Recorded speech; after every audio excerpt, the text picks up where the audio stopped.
When the cell door slams shut on a criminal, you might think they've got their just desserts. But the law doesn't stop there. Criminals are now having their most prized possessions hunted down, seized and sold at auction to the highest bidder. Welcome to ill-gotten gains.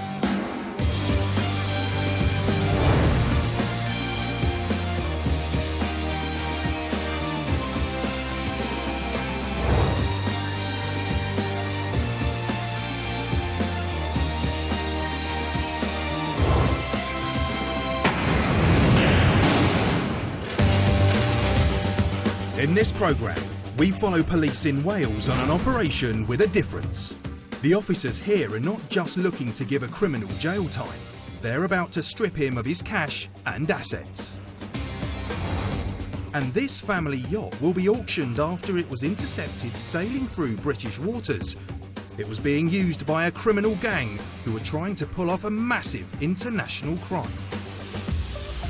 But some people do very well out of the criminals.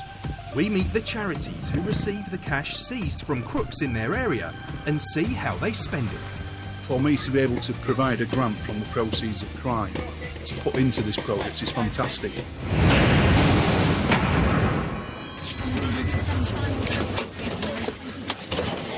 Across Britain every day, teams of specialist police officers are using a powerful law called the Proceeds of Crime Act to take cash and property from people who make money in illegal ways.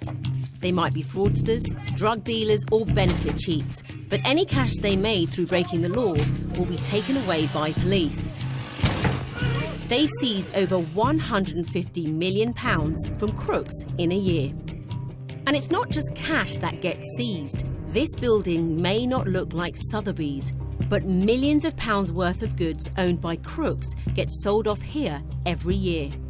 This is a location miles away from London, where they hold barely advertised auctions called Proceeds of Crime sales. They're open to the public, and any ill-gotten gains are seized by the police and sold to the highest bidder.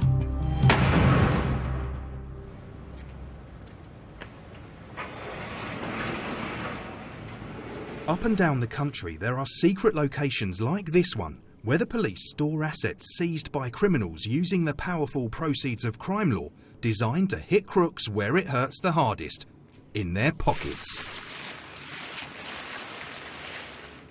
The Proceeds of Crime Act brought legislation in which allows you to prosecute offenders in the first place, but it also, in relation to asset seizure, allows you to take the benefit that the criminal has made and hit them in the pocket.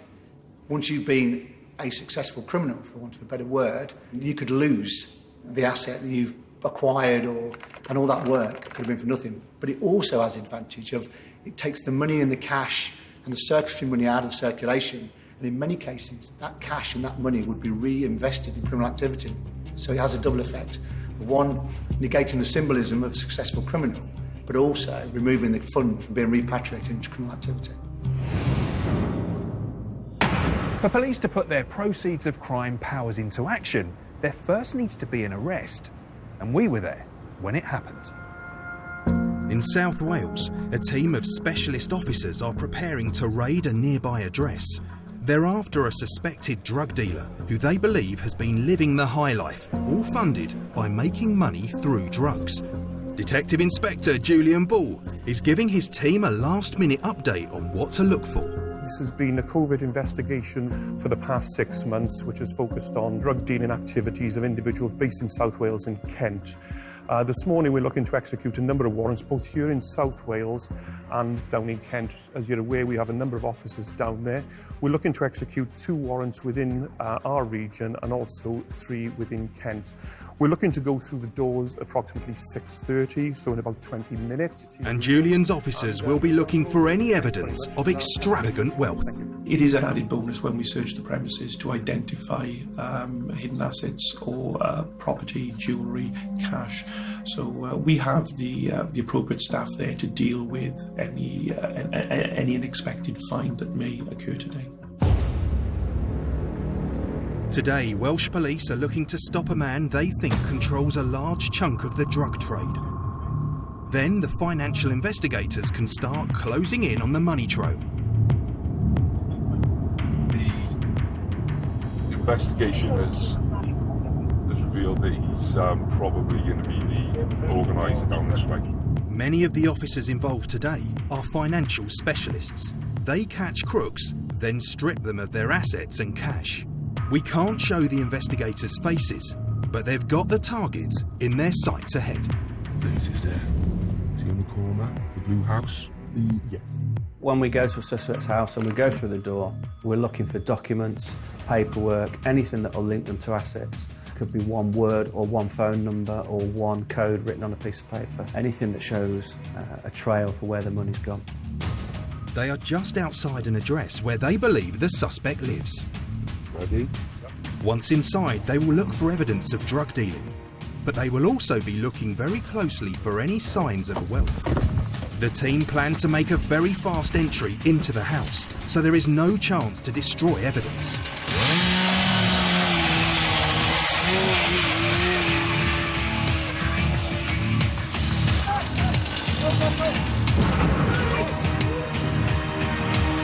Now for a thorough search. The suspect doesn't appear to be home, but he could be hiding anywhere. The team will go through every room. They want to make that arrest and search for evidence. Our main objective is to recover criminal assets. Somebody must have benefited from their criminality.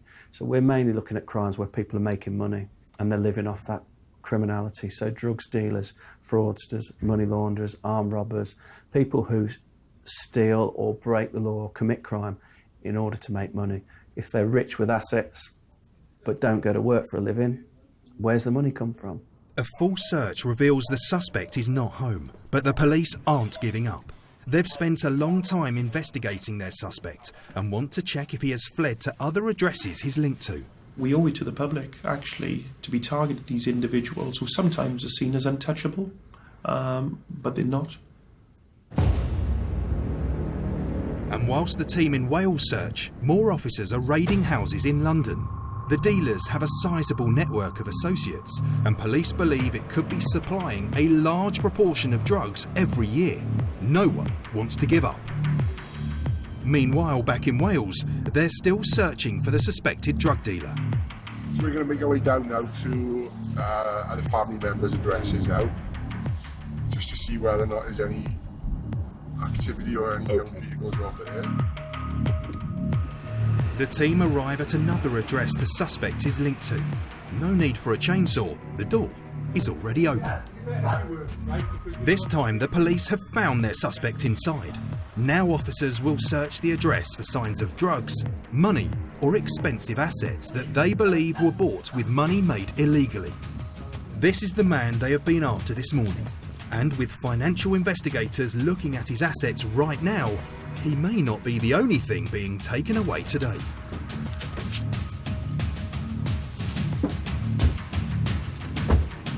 Police believe their suspect is a major local player on the drug scene, so will be searching anywhere he may have a stash. There's nothing found in the car, but the story doesn't end here. Officers are about to make a discovery that shows the man they've arrested is living well above his obvious means. Proceeds of crime auctions sell anything the police seize from criminals, from expensive jewellery to designer shoes and even works of art. And some items have a remarkable story behind them. This is the Golem, a pleasure cruiser built with families in mind. It's not the sort of item you'd expect a crook to blow his money on, but it was snapped up by two Dutchmen who saw how it could be the perfect boat to help them commit a massive international crime. But how does this yacht come to be in a proceeds of crime auction? Matt Rivers is a regional manager at the National Crime Agency in Dover, and he works alongside Border Force, investigating how crooks are making money. Part of the Border Force remit is to protect the coastline of the UK, and part of that is general patrolling. Obviously, sometimes it will be intelligence-led operations, and sometimes will be preventive operations. It was the 31st of August 2015, and Border Force were doing routine surveillance on the Dover coastline. They spotted a cruising yacht that was sailing through the channel and listing heavily to one side. This raised both safety concerns and suspicion, so a Border Force cutter intercepted the boat as the light was fading. What you're looking for in any intercept, be that at an airport, a port or on a boat, is inconsistencies in story, nervousness from the people travelling, and anything that just puts the hairs on your back of the neck on stand, you think there's something wrong here. What they found was two men, Hendrik Brugmans and Raymond Alders. And the more they questioned them, the more their story about why they were sailing the boat did not seem to add up.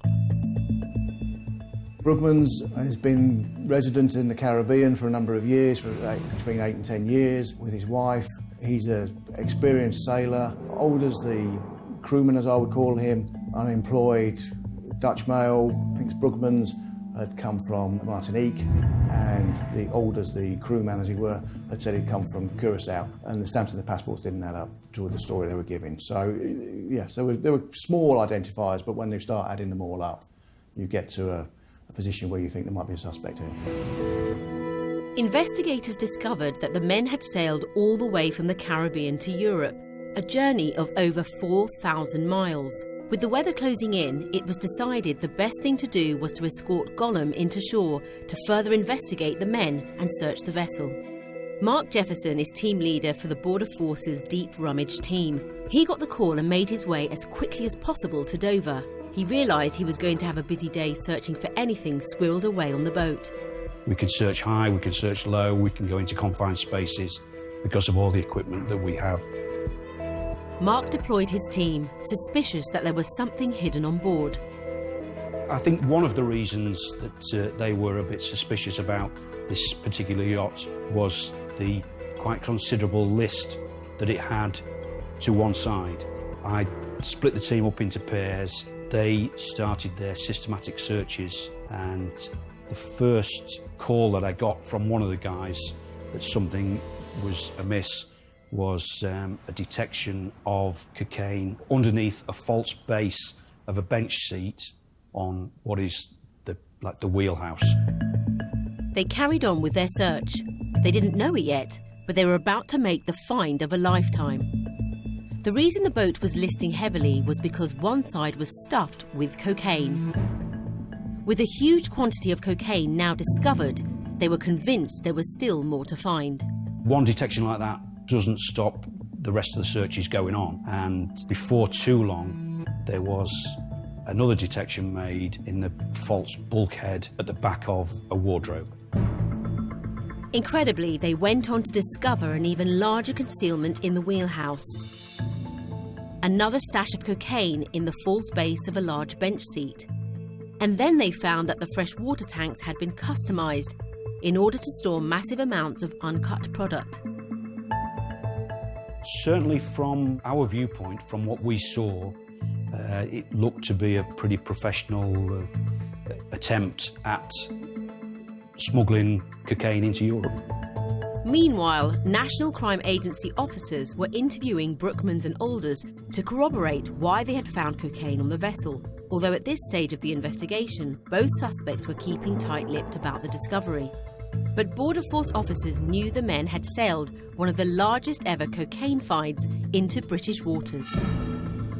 I think in an interview later, Brugman said he knew something wasn't right. Well, latterly the jury said no, he knew exactly what was going on. But yes, you need an experienced sailor. He's going to have an idea of what's going on at the very least. He will know what's going on. Our role is, I say, twofold really: to investigate and look at the people we have in front of us, so the couriers. Another part of our role is to look, as we'd say, upstream and downstream. Who's supplying the drugs, where the drugs being financed by, and where the drugs going to, and who will be not necessarily the end user, but the wholesaler. So now, officers were confronted with a boat full of cocaine, two deeply suspicious Dutch nationals, and a possible organised crime gang with their fingerprints all over what looked like an international drug dealing operation. And the search team were now ready to add up how much cocaine they had found. The amount was amazing. We were shocked at the actual quantity that was found. It was something in the region of 1.2 tonnes, and that is a lot of weight, a lot of gear to hide It's a fantastic result for Border Force, but for the National Crime Agency, the proceeds of crime investigation has only now just started. If these drugs had been cut and distributed by street dealers in the UK, the haul would have fetched an astonishing £120 million. That is an awful lot of money, yeah, and a big investment, which is why the NCA obviously get involved, because it's serious organised crime behind this. So once the case has been completed and finalised, then the boat is released and through an approved process can be sold, and the benefits of that sale will go to the Treasury. And that means that this beautiful boat is up for sale. It's now moored on the UK mainland, but later on in the programme, we'll see it sold here at the auction for the best possible price. Dealers are the only winners when people buy drugs like heroin or cocaine. But sometimes drug dealers can make you think they're your best friend. Drugs can wreck lives. And across the UK, thousands of people are currently receiving treatment for drug abuse. Passmore's House Drug Rehabilitation Centre works closely with drug users to help them beat their addiction. Tracy works here at the rehabilitation centre, helping drug users. She's a former addict herself, and after her experiences, Tracy thinks it's vital that dealers get stripped of their cash when they are caught. I met my ex-husband. I'm still legally married to him. I met him, I was coming on 17. He seemed like everything that would have fixed my life. So he was 6'1", he had loads of tattoos, he was quite a big character, and he noticed me, being the shy, timid, quite, girl that was bullied at school, really. And he became my world. Tracy was besotted, but there was a downside. Her new boyfriend pushed her into trying drugs. I'll never forget when he first rolled a joint in front of me. I don't even smoke. And it was like, oh my God, you're doing, what are you doing? And he was like, what do you mean, what am I doing? And he was like quite condescending. It's only a bit of puff, you know, and I was like, so I sat there amazed thinking, oh my God. But I'd already given him my heart, I'd already loved him, I was 17, quite naive. Tracy soon started smoking her boyfriend's cannabis, and as their relationship flourished, she fell pregnant. After the pregnancy, her partner introduced her to highly addictive new drugs. And it was after I had my daughter that I then couldn't get rid of the baby fat and all the rest of it, and I was quite paranoid. And I started amphetamines. And Tracy's partner soon pushed her into using an even worse drug, but she didn't realise what she was getting into. I didn't really know about heroin. I didn't know about puff, but heroin I didn't know about. Didn't know you could physically get addicted to it. You know, I just done it a couple of days. Within a week, I've done it every day, and then the next week I'm starting to sneeze a little bit and to ache. There wasn't no drugs there. And I remember saying, I'd feel a little bit ill. Do you feel ill? And he was like, well, you know why we're ill, don't you? It's the heroin, you know, we're physically addicted. And I was like, no way. So it got me just like that. And Tracy believed the heroin was helping her. It enabled me to sleep, it enabled me to, when he did throw, I don't know, when he was verbally abusive to me, it was like I had a blanket, or I don't know, they've called it ready glow or something like that. The comments hurt, but they didn't hurt, if that makes sense. They bounced off. So I coped a lot better, and slept and sort of could function half, being a mum, yeah. So, and it calmed him down, so it worked. Now Tracy works at the centre. She helps others learn how to handle drugs and beat their addiction. It's a way to do something positive after she turned to crime to help her get money to pay drug dealers. I would then go shoplifting and shamelessly push a pram around and do shoplifting with my daughter, you know, which is really quite shameful to admit. When Tracy hit rock bottom, she started selling drugs to feed her habit. Inevitably, she met up with heavyweight drug dealers in her area. The people that were above me and him, really, they didn't care, really. As long as they was coming, dropping off their drugs, picking up their money, They didn't care. And I look back now and I think what mugs we were, really. I thought I was living a brilliant life. I didn't have to go out shoplifting anymore. But yeah, but you pay a heavy price for that because my daughter was there. My house got busted, raided. The shame, yeah, of police coming into your house and going through your bits, and like, my daughter there crying, you know. Yeah, quite shameful. Tracy ended up with a conviction and jail time. Yeah, it was the most scariest thing that I've ever done, you know, go to prison. Tracy is now free of drugs, and she has no doubt that drug dealers should be stripped of the money and expensive property they only got from selling their poison. Hit them where it hurts, and big people up there. Not the poor addict that's homeless, that are scrimping and scraping to get £1.50 to get a bottle of cider or to get £10 together to get a hit. You know, think about those people.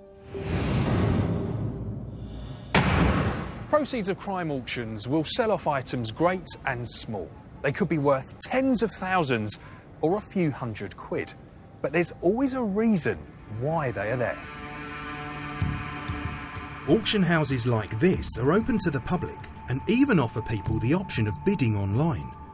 From gold watches and fancy jewellery to paintings off the walls and shoes off their feet, all the items are from criminals and proceeds of crime. This mini motorbike belonged to a man named Tommy Holdsworth, but now it's up for sale, and our proceeds of crime expert MICK BEATTIE can tell us why. In the case of Tommy Holdsworth, he was a burglar who burgled the house of a friend's girlfriend by stealing her keys, letting himself into the house and stealing the safe, which contained some cash and jewellery, which he later used to purchase a particular bike he'd been after for some time. Having been arrested or identified as being potentially responsible for that offence, he denied the offence. The safe was found near to his house, and the forensic investigators were able to unpick his story of how he came by the money, to such an extent that the courts convicted him of the burglary. Once Tommy Holdsworth was convicted and sentenced for the crime, the bike that he bought with the stolen cash was seized, and it can now be sold at auction to the highest bidder. Wherever the items have come from or why they are here, the people that come to these auctions are looking for a bargain. AIDAN Larkin runs the auctions, so how much money does he think they'll recover from this quirky little bike? Motorbikes like that for some people, they're a fun toy, they're a collectible for children, but there's always a strong market for anything like that. Quad bikes, pit bikes market. We always find in these types of auctions, the type of person that's going to buy the car might buy that for their son, they might be here to buy a watch for themselves, so that's why we try and offer a bit of a variety of items. Some of the proceeds from the sale of the bike will go back to the government and get spent on good causes. AIDAN has an idea of what they might get for it. There's lots of industry guide prices available, so it's quite easy with vehicles particularly to be able to say what are they selling for across the UK, and then we can use that as our guide before the auction. Of course, not everyone knows when there's a proceeds of crime auction coming up, but AIDAN will work the room to get the best price for the bike. There's been a bit of interest, but like I say, it is a bit of a novelty item, so you'll probably talk a couple of £100 as opposed to anything to set the world on fire, really. Hopefully AIDAN can do a bit better than that. Let's have a look. Lot number 16 in your catalogue now. The CW110 pit bike with the Red Bull logos. Interesting little lot this, in for sale. For no reserve. Where are we on the pit bike? £50, I'll take that as £50. Bid it at £50, it's £50, 100, at 100, £150, at 150. AIDAN is working the crowd. It's his job to get the best price for the bike. 225, gentlemen's bid at 225. It's at 250 online, at £250 online. With the online bidder at £250, 275 seated. Gentlemen's bid at £275. At £275, 300 online. It's against you, sir, at £300 with the online bidder. At £300 with the online bidder, give you time to think about it. At £300, and the hammer's up, and I'm selling at £300, 325. It's back in the hall. At £325 with the hall bidder. At £325, given the same chance online, 350 against you. At £350, shakes the head.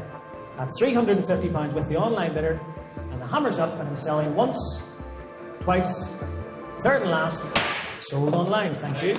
AIDAN's done well. £100 more than expected, but still a bargain price.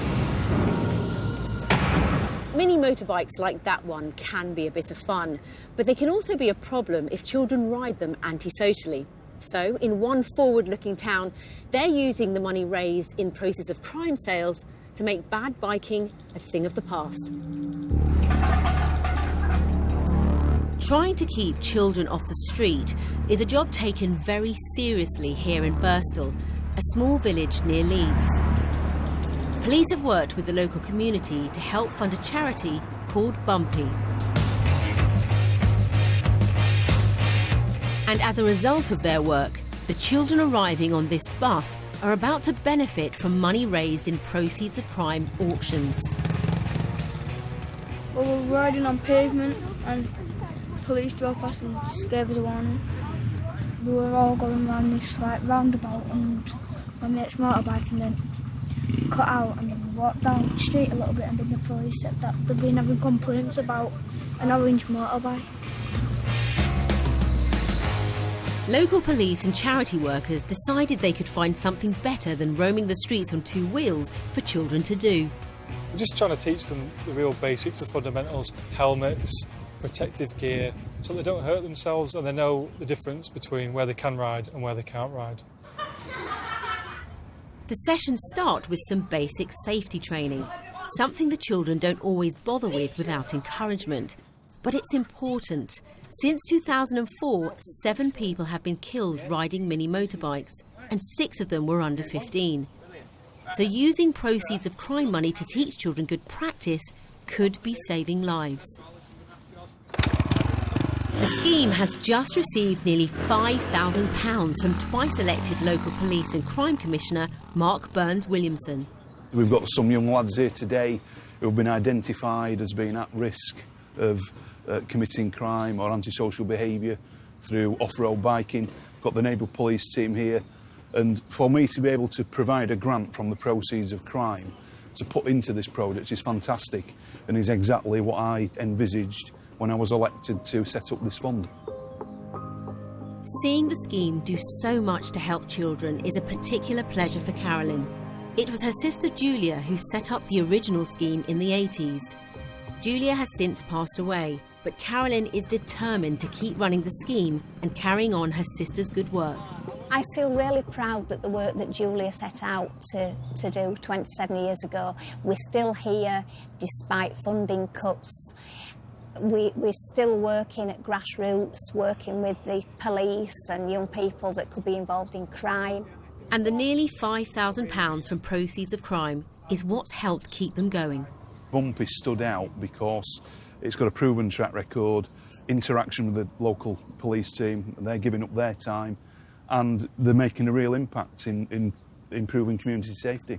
They're here today, which is positive, and that they're perhaps not causing a nuisance in some of the areas out in Leeds. But obviously, if they can learn around the safety, the impact that they're having as individuals and in their community, and that it contributes to better safety for them and the community when they go back home today. And the children may not realise it, but it's cash from criminals that's being used to give them something fun to do. I like coming to work with them and then they're not telling us off for driving a motorbike. It's really good fun to learn the proper way. It's a good experience because when I'm older it means I can go to more tracks. Across the UK, crooks have lost millions of pounds after having their illegally made cash seized from them. But actually taking a criminal's assets can often require a major operation by the police. Earlier on, we saw how officers in Wales were launching an operation to arrest a suspected drug dealer. Specialist financial investigators from Wales's Tarion crime group are also on the operation. They believe that the suspect might have large sums of cash hidden away and expensive assets he's only got as a result of making money through crime. And now the suspect has been arrested, they are looking for vital evidence. Police believe he has use of this vehicle parked near the property, but a search hasn't revealed anything in the car. Both houses he's linked to are being searched. Financial investigators are looking for any clue indicating an expensive lifestyle. And finally, the Tarian team have found something in plain sight. Looks like it won't just be the dealer who's going to be taken away from the property. These are quad bikes, and they're not an everyday item. The Tarian team believe they are worth over £12,000. They'll be seized, and financial investigators will require the suspect to explain where the money came from to buy these items. If it is necessary and we think that you are going to go and sell all those items, take them out of the UK, hide them from us or get rid of them, we will seize them because we have the power to do so. Several hours later, and Detective Inspector Julian Ball has updates from all the other police operations that were happening simultaneously. Our enforcement action today has been highly successful.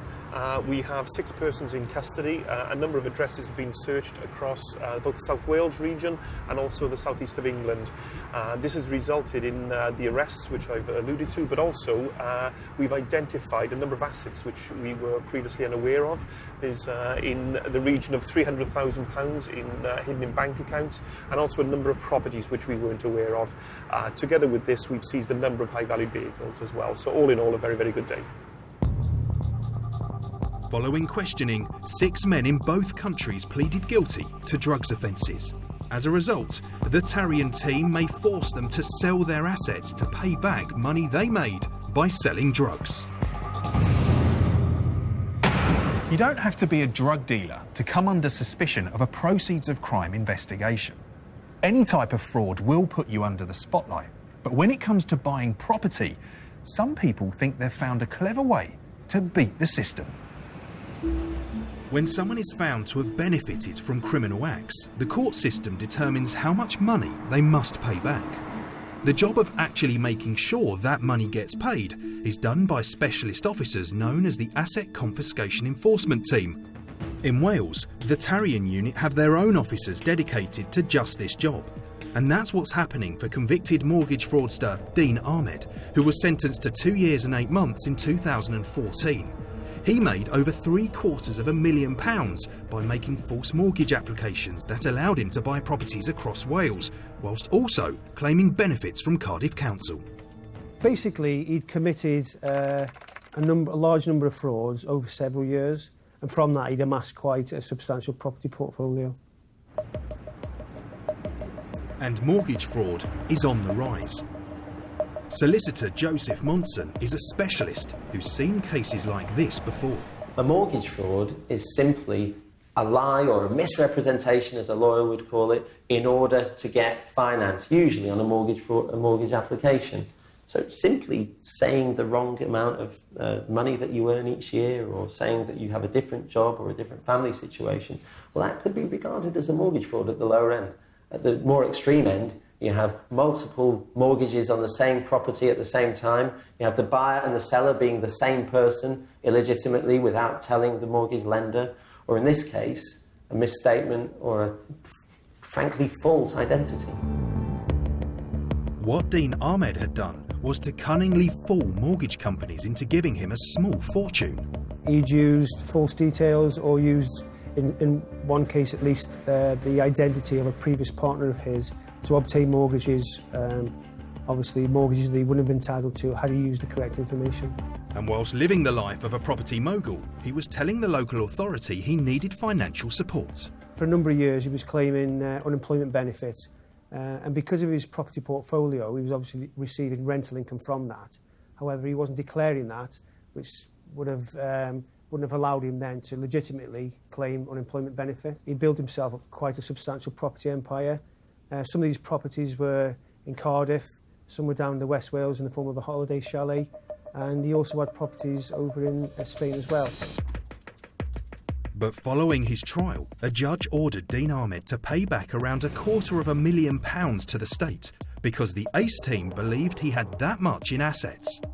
So far, he has sold off one property for roughly £143,000. But as part of their investigation, the ACE team spotted something else he owns.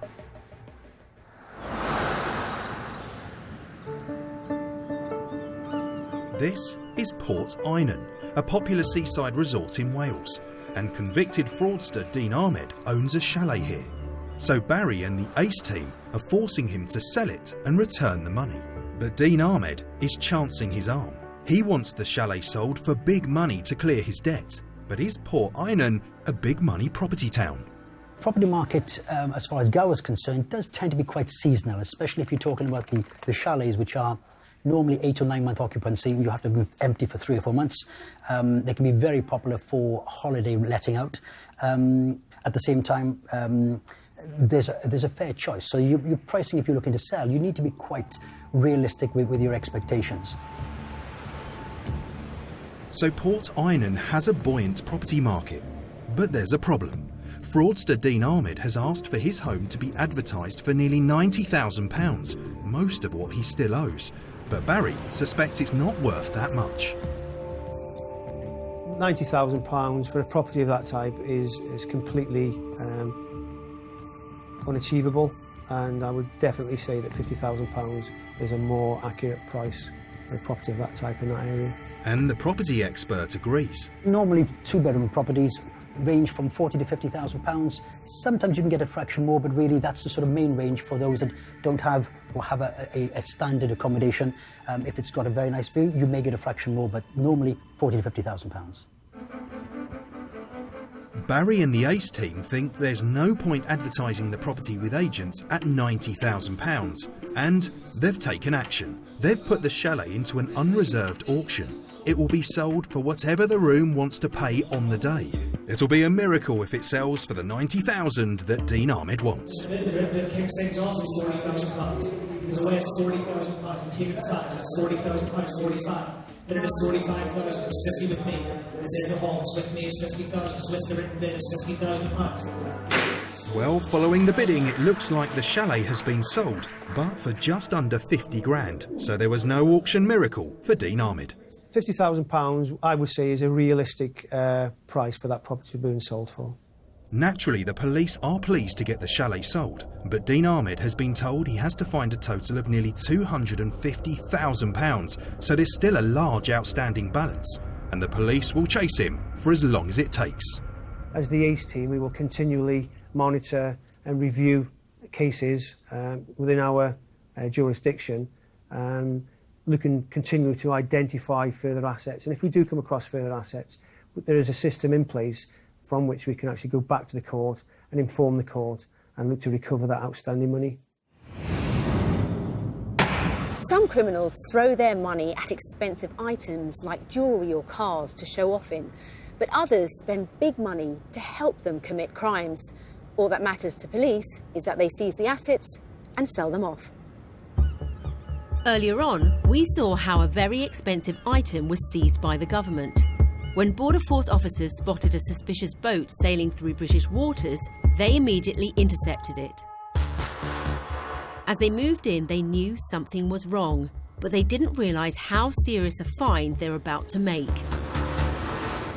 Their cutter ship pulled up to the 52-foot yacht they had spotted.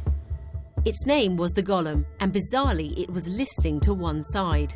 Officers boarded the vessel, not sure what to expect. The search revealed the boat had been modified. Various compartments had been built into the walls and concealed inside them. What the team discovered was an astounding amount of Class A drugs. The estimated street value we would put on it around £120 million. That is an awful lot of money, yeah. A big investment, which is why the NCA obviously get involved, because it's serious organised crime behind this. It was one of the cleverest concealments the search team had ever seen. False walls hiding millions of pounds worth of cocaine. The 2 men on board were later given huge jail sentences, and whilst they sit in jail, their boat is now to be sold at a proceeds of crime auction and the money given to the government. There's the putting people in prison, which some criminals will see as an occupational hazard, and we also need to take the assets away so crime doesn't pay. But also it is about hitting criminals in the pockets. Criminals commit crime to gain assets, to gain money, and part of the Proceeds of Crime Act and part of law enforcement activity is to take those assets, take that money and turn it around. 4 bidders at 12,000. We have been instructed by a government agency to sell the Gollum. The Gollum was a 57-foot sailing yacht, and it contained a large amount of cocaine and other Class A drugs. It was seized by the agencies, and it's now been given to us to sell, put it into the auction, and try and achieve the highest price possible for that money to go back into the public purse. We find that those items, it really doesn't matter where you offer them for sale. Someone that wants to buy that anywhere across the UK, even as far as France and Germany, will bid online. So the actual location of the bidder is irrelevant. As long as they find the product they want, they'll fly across, inspect the item, and then wait until the actual auction this evening and bid on the item. Bid of 39, it's in the hall at 39,000. The auction house is full, and many bidders have registered from right across the world.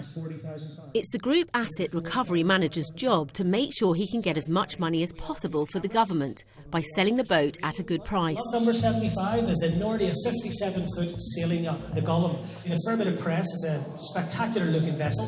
It's been recovered by the Home Office. We've been engaged now to sell this and put money back into the public purse. This could be a fantastic investment. It's here to be sold with no reserve. There's a fair bit of online activity and a couple of phone bids. We're just getting ready. Because the drug smugglers refitted the boat to stash the cocaine, it's reduced the value down to an estimated £75,000. So what will an open market be prepared to pay for this boat? It takes things off at £40,000. It's away at £40,000. We've taken fives at £40,000, 45. 55 online. It's with me at 60. At £60,000 with the commission bid. With the 65. With the online bidder at 65. 70 with the commission bid. With online bidders joining in from around the world, the price is slowly beginning to rise. £60,000, 72. Took your time. It's 74 with the other online bidder. At £76,000 on the Gollum. At £76,000, 78. Taking our time at 78,000. Bid at 78,000. A 57-foot sailing yacht at £78,000. Bid at £78,000, 80 at £80,000. At £80,000 on the Gollum. At £80,000. Sounds like a great investment. At £80,000. At 82. Bid at 82,000. At £82,000. Is there any last-minute bids in the hall? At 82,000. At £82,000. Bid at 82,000. At £82,000. And the hammer's up at 86,000. Once at 86,000. 88. Testing me, the hammer wasn't down. At £90,000. £90,000 so far for a family yacht used to traffic cocaine with an estimated street value of £120 million. And at £94,000, the hammer's up at 94,095. At 95,000. Do you wait until I say the hammer's up? At £95,000. 96. We're picking up pace now. At £96,000 once. I'm going to miss it. At £96,000 twice. Third and last. Sold online. Well done. The sailors on board this yacht were sentenced to more than 30 years in prison. And now their boat has raised £96,000, which will be paid back into the Treasury. We were very pleased with that. We had a large online presence bidding on the Gollum. We knew we can always gauge these things because the people come to view the items before the auction, so you get a good feeling for how it was going to do. But we were very pleased to see it reach the higher end of our reserve and get right up towards £100,000. Even when criminals are behind bars, they're still paying off their debt to society. And when they come out, if they haven't cleared that debt, the police will continue to hunt down their ill-gotten gains.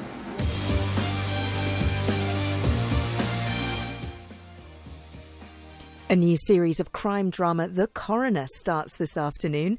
Jane and Davy investigate a skydiving accident that looks like foul play.